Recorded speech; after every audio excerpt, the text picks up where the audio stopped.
Hello, this is Hervé from Comic Book Bin, filling you in since 2002. We're going to be looking at a figure that's pretty rare found in Canada. They've never made it here. I'm talking about the starting lineup basketball series and about Jovic, a real person. I like this figure. I wanted to get this figure the moment I saw it, but it's not available in Canada. I had to get it from the US. Doncic, I think he's called. Here it is. So I'm going to be reviewing this figure pretty quickly. So the starting lineup figure line is an abysmal failure from Hasbro. They should have made it work. They could not. So most of the stock ended up at Ollie's or Ross or one of those discount retailers, and everything that was marketed for Canada apparently never made it here. Even though they were Canadian fans of this line, we never saw those figures, so we had to order them from the US. I will also mention that based on many action figure retailers here in Canada, very few of them offered even the opportunity to get this line of action figures. Now, I'm not a pro in basketball. I do know that this is based on a real player.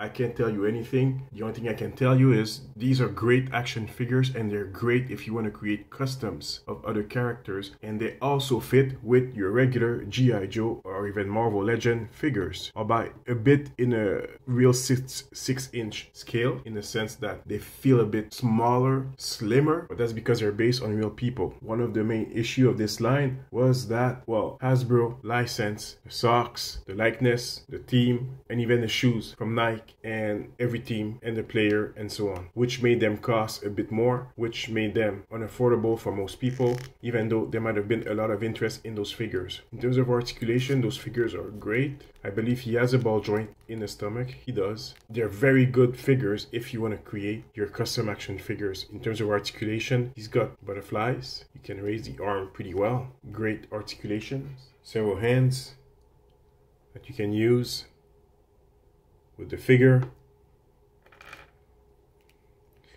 I've seen a lot of people use the feet of those guys for quick kick.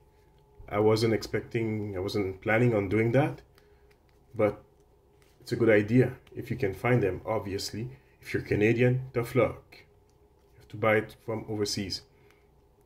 Even the neck is on a different ball joint, which means that these figures had the best articulation possible from Hasbro. The best quality. They didn't have the Star Wars level articulation or the Indiana Jones level. They had the Marvel Legend or the G.I. Joe classified quality of articulation, which is extremely good. Yet they didn't work. It's the price point. It's always the price. If those figures were marketed properly and probably sold in stores where people actually cared about them, maybe they would have found their audience. So this is the figure. I don't know the player. I'm not an expert. All I can say is that it's good action figure material. If you can find it, get them. Give you some regular people. He feels almost like a 7-inch, but he's really a 6-inch figure. Look at the face. It's still so small compared to someone like Chuckles. So on. But it's a great action figure. I wish the line would have worked, and I wish Canadian would have seen this stock here. We never did see it. Everything, I blame Hasbro completely on the entire failure of this line. This is how it looks next to another series.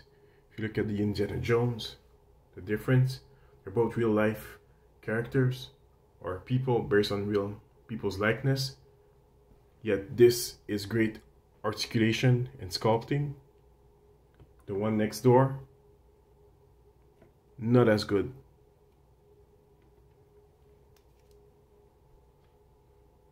So this is Hervé from Comic Book Bin, filling you in since 2002. Like and subscribe.